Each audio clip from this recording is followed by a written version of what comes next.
Hey guys, Boogly here, and welcome to Episode 3 of Battlefield Pro Tips. Today I will be discussing the recent spring patch, analyzing and breaking down some of the changes made, while offering my suggestions for attachment and loadout combinations on weapons. So, it's been a little while since I last uploaded a video, about a month and a half since my last Pro Tips video, and here I am about 7 or 8 months later after I promised to make an attachment loadout video, so better late than never, right? So, the spring patch. An update I would like to say I was completely and utterly oblivious to until the time of release, while in my mind I only knew of changes being made to the AEK, the H23, and the SRA in the CTE client, while there is a list of over 2,500 changes on Synthic.com, and I just facepalmed a little bit. I am not going to list all of those here because no one has time to read off all of those, let alone read those in the first place. I will cover the overarching themes and major changes made. So, let's get right into it. There have been 5 new weapons added to the game, along with the return of the beloved Gunmaster game mode from Battlefield 3. The head glitching and bipod glitching has been fixed, and this means that the bullets no longer come out at eye level, they come out at gun level. So, gone are the days where you'd be killed by someone behind cover where you can barely see the peak of their head. Now, there's other changes as well, like the Netcode Improvements, the spotting code has been tweaked, but one of the major changes is that the headshot multiplier has been added for most full auto weapons, and this, in tandem with extended ranges on most weapons for their damage models, means that the 2-shot headshot is back and better than ever, where you can get a 2-shot headshot out to some ranges as far as 20 meters for some weapons. As for some more specific weapon changes, the PWs have seen much love in terms that their maximum damage range has been extended out, while the minimum damage range has been decreased, this essentially making the PWs more consistent in close to medium range and then falling off really quickly, which is how a PW should be. Now, the shotguns have seen some major overhaul changes in this last patch. Besides the full and modified choke having reduction in recoil and hipfire improvements, the shotguns are now very consistent, in which their maximum damage has been increased from 16 to 25 meters, their minimum damage has been increased from 30 to 50 meters, and that alone is enough to greatly improve a shotgun's killing potential.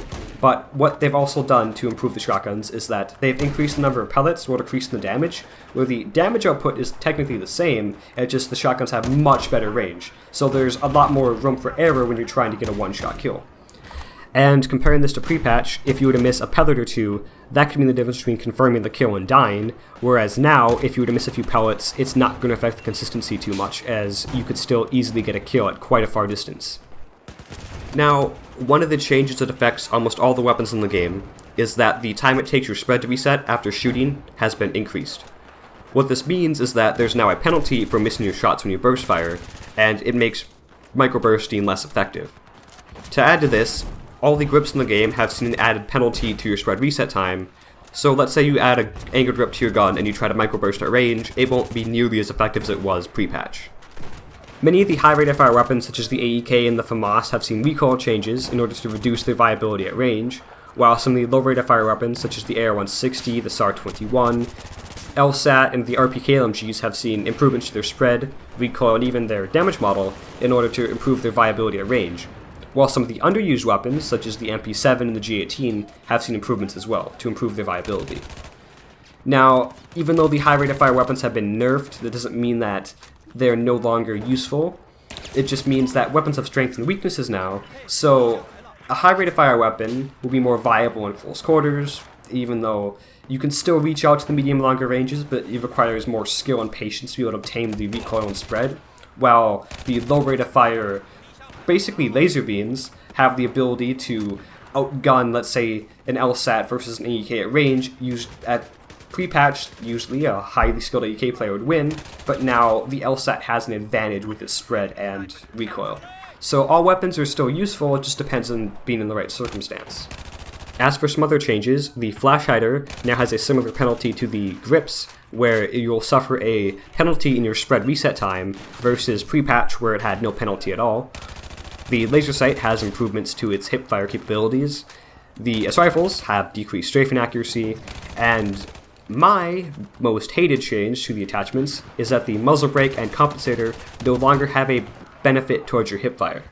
Now, this was never stated in-game in the menus, but the muzzle brake and compensator used to give you a slight benefit towards your hipfire. pre-patched the compensators to be slightly more beneficial than the muzzle brake, but before the muzzle brake was nerfed a few patches ago, they used to have the same value when it came to hipfire spread.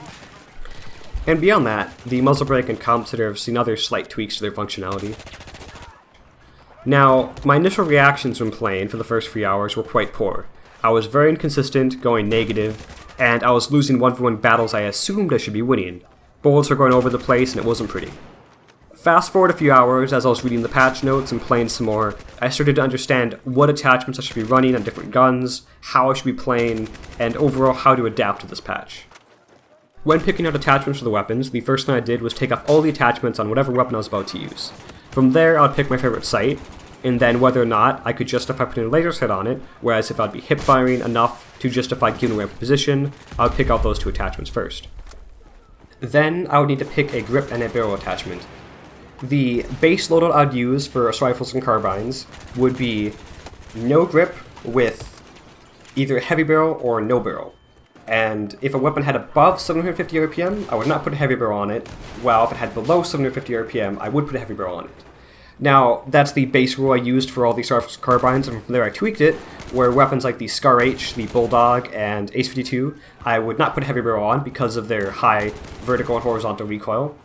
Then, weapons like the M4 and the M16A4, which were burst fire weapons, even though they had 800 RPM, I would put a heavy barrel on them because burst fire weapons tend to benefit more from a heavy barrel than no barrel. Others would be if I were to use a grip, let's say an ergo grip, it would be if I was going to be doing excessive strafing with that weapon. And even though there's a penalty to your spread reset time, if the benefit of the minus 50% strafing penalty would outweigh the spread reset time, then I'd use it. So let's say if I was going to play really aggressive with the Scar H or an Ace 52 where I'd be strafing a lot, then I'd use an ergo grip. And then in the case of an angled grip, I would use that if I wanted to use, let's say, an angled heavy barrel combo on maybe the AN-94 and sit back at a distance and use it more of like a, almost like a sniper rifle to be like precise. And in the terms of like a stubby grip, I did not find much use for it on assault rifles and carbines except for the ones that were in the range of about 750 to 800 RPM. So like the Ace 23, the Ace 21, the M416, things like that. I found use putting a stubby grip on those. But I had the base rule for the assault rifles and carbines and I modified it from there. As for other weapon class loadouts, such as the LMGs, I would use the same method as the assault rifles and carbines, except I would add a stubby grip. This is because the benefit I receive from using the stubby grip would outweigh the penalty that you would receive when trying to burst fire. So you would be able to maintain more accuracy over those 8 or 10 bullets you're firing rather than having to worry about burst firing all the time. Then for the PDWs, the best loadout I found was using a laser sight in tandem with the stubby grip and no barrel, because I found that the PDWs already have a high base strafing accuracy and hipfire accuracy, things like that. So adding an ergo grip to reduce the penalty by 50% didn't really help too much. It's almost close to the same stats to begin with. But when you add a stubby grip, not only are you improving the max spread for standing still and strafing, the stubby grip also improves the spread increase by hipfire ever so slightly. So in tandem with SMGs, when you're hip firing, that makes a big difference. So that's why I run stubby grip versus ergo grip on the PWs. As for the DMRs, I would run mostly heavy barrel on medium range DMRs. Longer range DMRs, where I'd be using almost at bolt action range, I ran the angle grip plus heavy barrel, and I found some success there. And then as for aggressive DMRs, I would be running usually just a plain ergo grip, which is beyond like the SKS, the QBB, which I found those to be the best two like aggressive DMRs. Then as for the bolt action rifles, the only change I made was that I no longer used a barrel attachment because the muzzle brake used to offer a slight benefit to the hipfire, and it does not, so I took it off. Other than that, the improvement to the laser sight also kind of helps with the snipers, which is nice. In terms of picking attachments for the shotgun, the loadouts are actually quite simple. After adding the laser sight, and if there's an option for a grip, I recommend the ergo grip, you're left with the barrel attachment and the type of ammunition. Now, this depends on your playstyle and what type of map you're playing. Let's say if you're playing more of Operation Locker and Metro, where there's multiple targets in front of one another, Flechette is better at penetrating through multiple targets, while if you're getting in more 1v1 engagements, for example in Team Deathmatch, Buckshot would be more proficient. And then as for the barrels, if you aim down sights more, equip a full choke, or if you want to hipfire more, use a modified choke. and that's that. And as for the pistols, besides using the G18, I didn't use any others extensively. After seeing the improvements made to the G18, I ran it with a laser sight and heavy barrel, and with much success I was able to do well, but I never bothered to change pistols, so I don't have any say when it comes to like using the 44 Magnum or 93R, things like that. As for the gameplay in the background, this is gameplay from the first few hours I played when I had no idea what I was doing with attachments, so there's that. And also I was quite rusty when playing. Not trying to make excuses, just I had quite a busy week and a half prior to making this video, so... But by the time you guys see this, I'll be back to streaming on Twitch, making more YouTube videos and such, and all is good. So, thanks for watching, I'll see you guys in the next one.